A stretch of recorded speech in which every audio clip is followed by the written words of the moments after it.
Rep Thompson here. Stay through to the end because I have a whole lot to say today.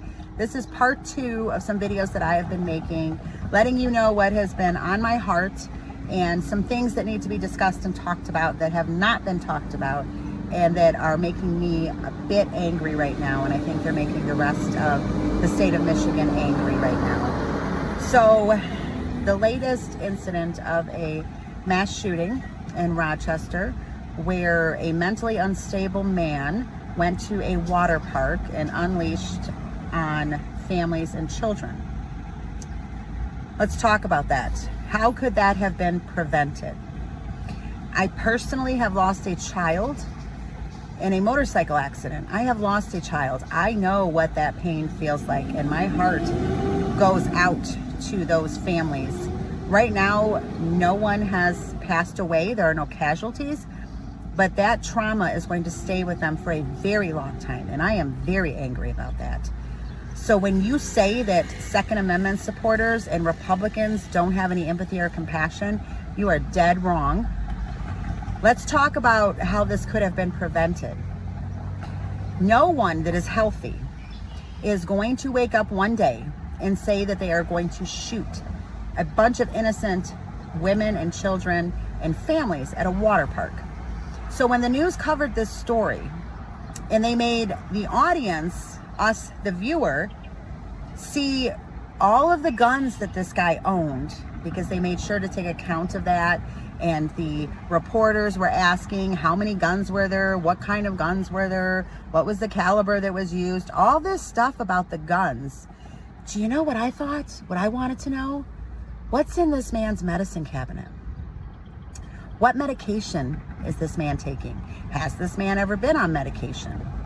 Symptomatically, the things that we know, which we know very little, what he was saying, how he was talking. Stay with me, guys. Stay on this video because we're going to dig into this because this needs to be said and nobody is saying it. If he's hearing voices and he thinks that somebody's out to get him and they're watching him and they're listening to his phone, I betcha this guy was schizophrenic and probably had some other psychological diagnoses also. When was the last time he was at the doctor? What medication was he on? Was he taking medication that could have caused these symptoms? Because do you know that that's a fact? Do you know that there's medication that you can take that can make you crazy, that can make you have suicidal ideations, can make you want to harm yourself or others? Does anybody talk about that? Do we know what this guy's background was? We don't know any of it. What the state of Michigan does and what Governor Whitmer does is she immediately jumps to the tool that was used in this. The gun legislation that the Democrats passed, all of the gun bills in Michigan, the red flag law, if you see somebody that's going to harm themselves or others, report it and the police will come and they will take their firearm. Did that happen this time? No. Universal background checks. This guy already owned those guns and they were legally purchased. Is that going to help? No. Safe storage. If there are children around, lock up your guns. Did that prevent this? No. What is the root cause of why people are doing this? It's not rocket science. You cannot legislate morals and values. You cannot legislate laws that the criminally insane are going to follow. And we are in sad times in the United States of America that this keeps happening over and over again. But why in the hell are we not talking about what caused it? What caused it? The gun was a tool, folks. The gun was a tool. Gun laws only affect law-abiding citizens. I don't know how many more times that we're going to say that or have to say that. The mental health crisis that is facing adults and children and seniors throughout our country and in the state of Michigan is still not being addressed. I am sorry. I get so aggravated with it because I know right now, if I were to call my local, the local access that I would have here downriver to psychiatric care would be the Downriver Guidance Center. If I were to call the Downriver Guidance Center right now and I were to say, I need to make an appointment for, say, for instance, my child. I think my child is having some mental health issues, whatever their symptoms are, I could tell them their symptoms. They're going to say, okay, let's schedule you an intake. And that intake is going to probably be about 4 weeks out.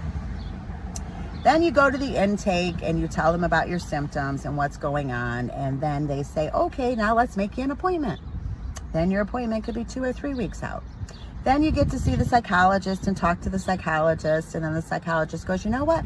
Maybe I think medication might help you. So let's give you over to a psychiatrist. So then you wait for your psychiatrist appointment. Then you see the psychiatrist. The psychiatrist says, yes, let's try out some medication. So they put you on a medication. Now, they do tell you the side effects. They do tell you, well, don't freak out about what you read. That only happens to a few people.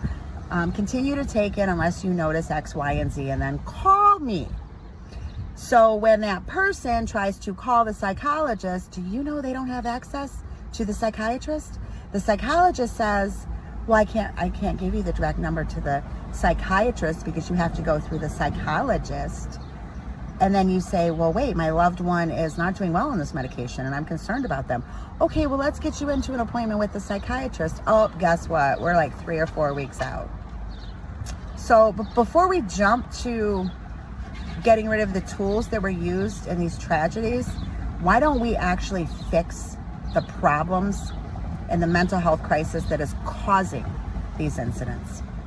I'm not going to stop speaking up about it, guys, and that's why I'm in Lansing, because it's time for the people in the legislature to get their act together and make sure that everyone in the state of Michigan takes priority over other things that are going on, and we actually address the cause of what is happening. Because as a mother and a grandmother, I don't want to go to a public place with my child unless I am strapped and I have something to protect me and my children. Wake up, Michigan.